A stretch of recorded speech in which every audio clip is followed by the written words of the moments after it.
The dining table looked perfect that night, too perfect. Plates neatly arranged, glasses polished to a shine, the smell of rich food filling the air as if this was the kind of home where everything was always warm, always loving. But I knew better. I sat quietly at the far end of the table, the place I always seemed to end up in. Not by force, no one ever told me where to sit, but somehow it was understood. My sister sat closer to Mom, laughing, glowing, owning the space like it belonged to her.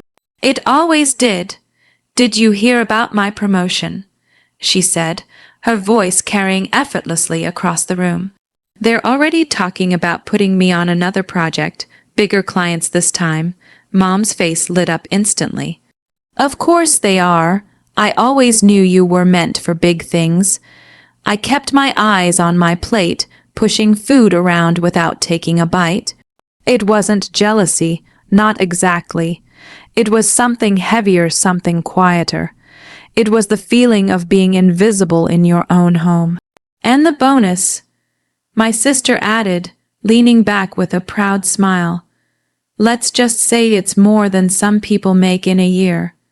A few relatives chuckled softly.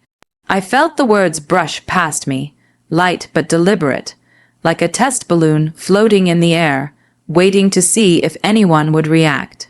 I didn't. I had learned not to.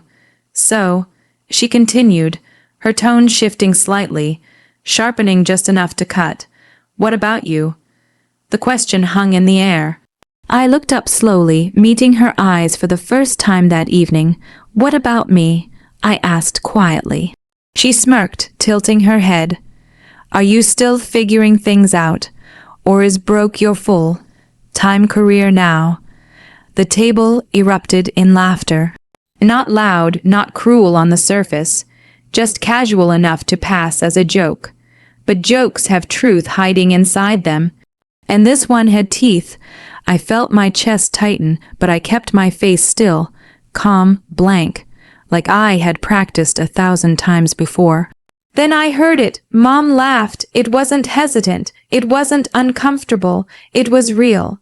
That was the moment something inside me cracked, not loudly, not dramatically, but quietly, like a thin line forming in glass that would never be the same again. I forced a small smile, looking down at my plate again. "I'm working on things," I said softly. My sister let out a short laugh. "Yeah, you've been working on things for years." More laughter. Each sound felt heavier now, like it was pressing down on me, reminding me exactly where I stood in this family. I wasn't the success story. I wasn't the pride. I was the comparison, the example of what not to become. Mom didn't stop it. She didn't defend me. She didn't even try to change the subject. Instead, she added, "You really should learn something from your sister." She didn't waste time. That one landed deeper than all the others, because it wasn't just a joke, it was a judgment. I nodded slowly, even though my throat felt tight. Yeah, maybe, but inside something else was happening. Not anger, not even sadness, something colder. Something quieter, because this wasn't the first time. It was just the first time I truly saw it for what it was. This wasn't harmless teasing. This wasn't family joking around. This was how they saw me, and maybe how they always had. I sat there for the rest of the dinner, barely speaking, barely moving. The conversation shifted back to my sister, her job, her plans, her future. And Mom kept smiling, proud, certain that she knew who we both were, certain that nothing would ever change. But as I sat there, listening to them talk about a future that didn't include me, I made a decision. A quiet one, the kind no one notices. I wouldn't argue. I wouldn't defend myself. I wouldn't try to prove them wrong with words. Because words had never mattered in this house. Only results did. And one day I would have them, not for their approval, not for their applause, but for myself. And when that day came, I wouldn't need to raise my voice. I wouldn't need to fight for respect. Because the truth would speak for me, and it would be loud enough to silence every laugh in that room. Silence can be louder than words. I learned that long before that dinner, long before the laughter, the smirks, the casual cruelty wrapped in jokes. Silence had been my companion for years, sitting beside me in classrooms, following me home, settling into the spaces where encouragement should have been. Growing up, I wasn't the problem child. I didn't rebel. I didn't cause scenes. If anything, I made things easier for everyone. I stayed out of the way, did what I was told, and learned early on that attention in this house wasn't something you asked for. It was something you earned. And I never seemed to earn it the right way. My sister, on the other hand, always knew how to shine. She didn't just meet expectations, she exceeded them. Report cards, awards, certificates, they came to her like it was natural, like success had chosen her from the beginning. I still remember the day she came home with top grades, waving her report card in the air. Mom had hugged her tightly, her voice filled with pride as she called relatives to share the news. "See," she said later that night, glancing at me, "this is what hard work looks like." I had been holding my own report card behind my back. Not terrible, not great, just average. That word followed me everywhere. Average effort, average results. Average future. At least, that's what it felt like they believed. Over time, comparisons became routine. Casual, almost automatic. "Why can't you be more like your sister? She figured things out. What's stopping you? You just don't try hard enough." At first, I tried to explain. I really did. I talked about things I was interested in, ideas I wanted to pursue, paths that didn't look like the one my sister had taken. But every conversation ended the same way, with doubt, dismissal, or that familiar, disappointed look. So eventually I stopped talking, not all at once.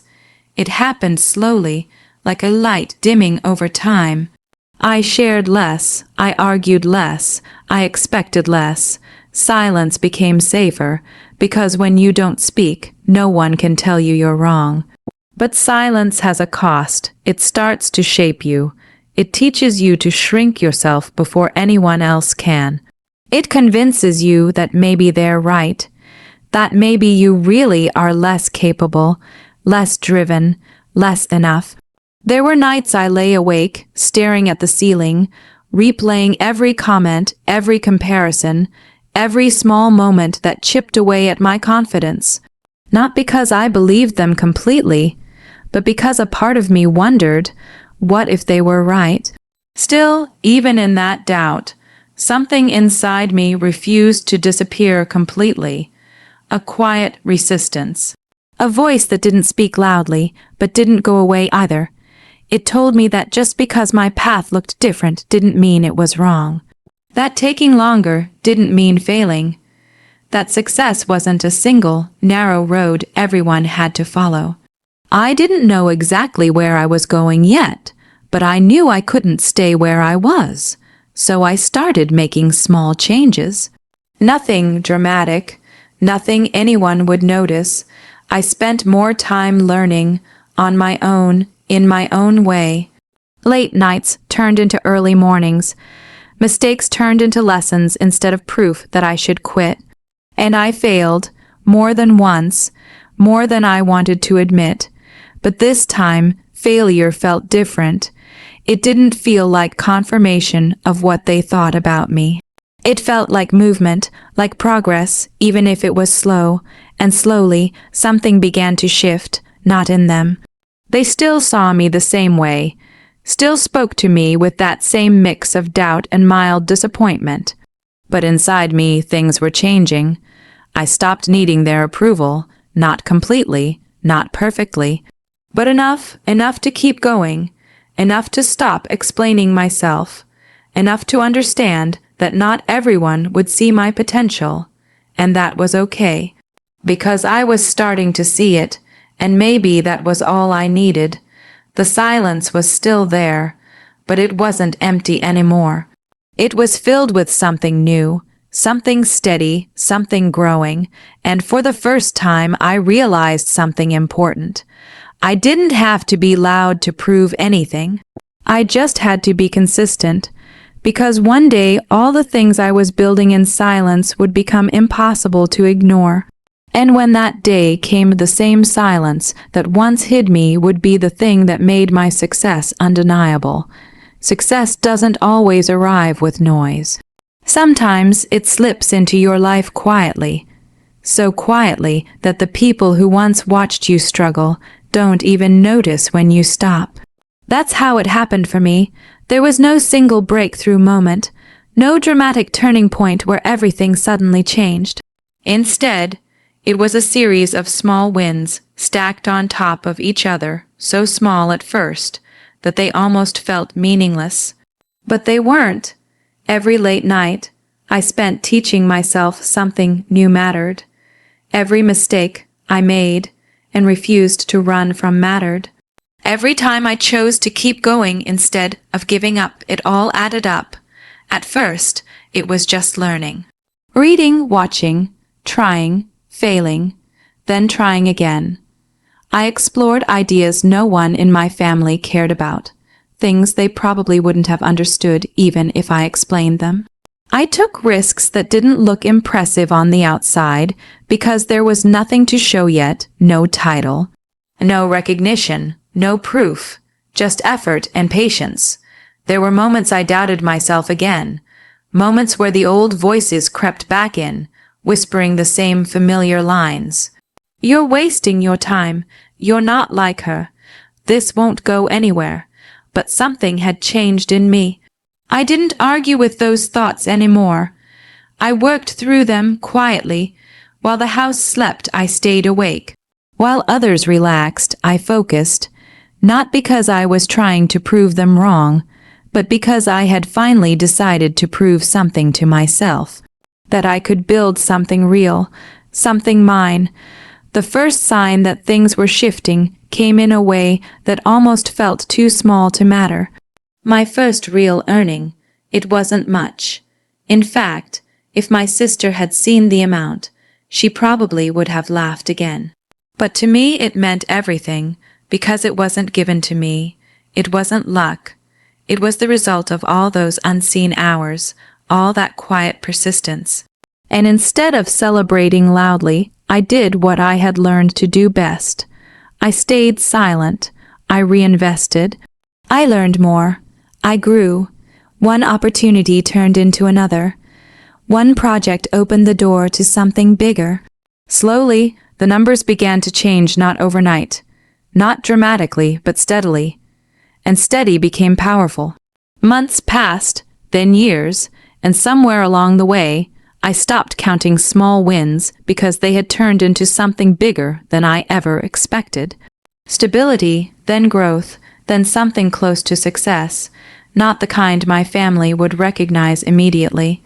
There were no flashy announcements, no social media posts, no expensive displays to signal that anything had changed. On the outside, I looked the same, still quiet, still simple, still figuring things out, and they believed it. Every family gathering was the same. My sister would talk about her career, her promotions, her milestones. Mom would listen with pride, adding her own praise, her own admiration, and when it came to me, the same questions. The same assumptions, the same subtle dismissals, still working on things. You'll get there eventually. You just need direction. I never corrected them. Not once, because I realized something important.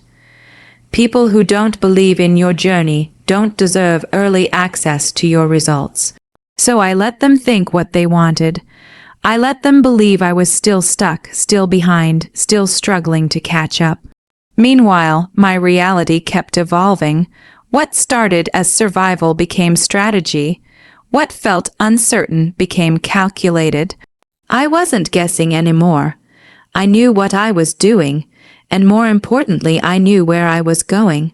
There came a point where I could have spoken up, where I could have easily proven them wrong, ended the assumptions, shifted the way they saw me. But I didn't, not yet. because timing matters, and deep down, I knew that when the moment came, it wouldn't need explanation. It wouldn't need justification, it would speak for itself, so I kept building, quietly, consistently, unseen, until one day I realized something almost surreal. I had already become everything they thought I couldn't be. And they had no idea that was the power of it, not the money, not the progress, but the contrast between what they believed and what was actually true. Because the bigger the gap, the louder the truth would sound when it finally came out. And I wasn't in a hurry anymore. I had waited this long. I could wait a little longer for the right moment, the right room, the right silence. Because when that moment came, I wouldn't need to raise my voice. All I would have to do is reveal the truth, and let it do what it was always meant to do, change everything. Some moments don't announce themselves.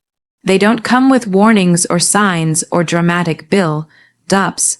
They just arrive quietly, naturally, like any other day. And yet they change everything. That night felt ordinary at first. The same dining table, the same carefully arranged plates. The same familiar voices filling the room with conversation that felt more like performance than connection. I took my usual seat, same place, same silence. Across from me, my sister was already mid-story, her voice animated as she described another success, another milestone added to the version of herself everyone admired. And they are already considering me for a leadership role, she said, smiling confidently. It's a big step, but honestly, I expected it. Mom looked at her the way she always did, with pride that didn't need words but spoke loudly anyway. I'm not surprised, she replied warmly. You've always been ahead. Ahead, the word lingered in the air. I didn't react. I didn't need to, because for the first time, that word didn't feel like something I was behind. It just existed. And then, as if following a script that had never changed, my sister's attention shifted toward me.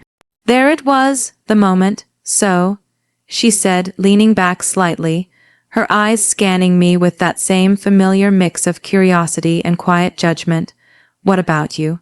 The table grew just a little quieter, not completely silent, but enough, still figuring things out. She added, her lips curving into a small, knowing smile. Or is that still your long-term plan? A couple of people chuckled, soft, predictable. My mom didn't say anything this time, but I saw it, the expectation in her expression. The assumption that I would respond the same way I always had, with a nod, with a quiet excuse, with silence. But something was different, not in them, in me. I looked up slowly, meeting my sister's eyes, not defensively, not nervously, calmly. I'm not figuring things out anymore, I said. My voice wasn't loud, but it didn't need to be. She raised an eyebrow, clearly amused. Oh, that's new. I reached down beside my chair and picked up a simple folder. Nothing flashy, nothing that screamed importance, just paper. But it carried years of silence inside it. I just never thought it was necessary to explain. I continued. I placed the folder on the table between us. For a second, no one moved.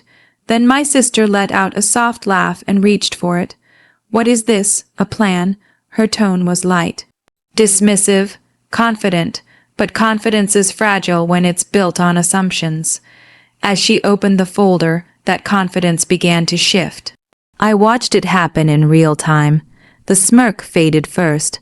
Then her posture changed just slightly, but enough to notice. Her eyes moved quickly across the pages, then slowed, then stopped. The room grew quieter, not because anyone asked it to, but because something had changed. What is it? Mom asked, leaning in, her voice carrying a hint of confusion. My sister didn't answer right away, and that silence said more than any words could have. It's nothing complicated, I said gently. Just the results of what I've been figuring out. My sister finally looked up at me, but this time there was no humor in her expression. Only disbelief. This doesn't make sense, she said under her breath. I tilted my head slightly. Why not? Mom reached for the folder next, scanning the pages with growing uncertainty. I watched her face carefully, the same face that had once laughed, now struggling to understand what it was seeing. I thought you were, she started, then stopped. Broke. I finished quietly. She didn't respond. She didn't need to. Because the answer was written all over her face. I never corrected you, I said, my tone steady, not because I couldn't, but because I didn't need to. The room was completely still now. No laughter, no whispers, no distractions, just truth, unfiltered, undeniable. I spent years trying to explain myself, I continued, and it never mattered, so I stopped talking and started building instead. My sister closed the folder slowly, her hands no longer as steady as before. For once she had no response, no joke, no way to turn this into something small, because it wasn't small. It was everything they had overlooked. I stood up, not abruptly, not dramatically, just calmly. I'm doing fine, I said. Then I paused, looking at both of them, not with anger, not with resentment, but with clarity. Better than you thought. My mom didn't laugh this time. She couldn't, and my sister didn't speak. She didn't even try, because for the first time, the roles had shifted, and not through noise, or argument, or force, but through quiet, consistent truth. I picked up my bag and walked toward the door, the silence following me like an echo of everything that had just changed. And as I stepped out, I realized something important. This wasn't revenge, not the kind driven by anger. This was something else, something cleaner, something final. It was the moment when the truth no longer needed permission to be seen. And in that moment, the room didn't just go quiet, it froze.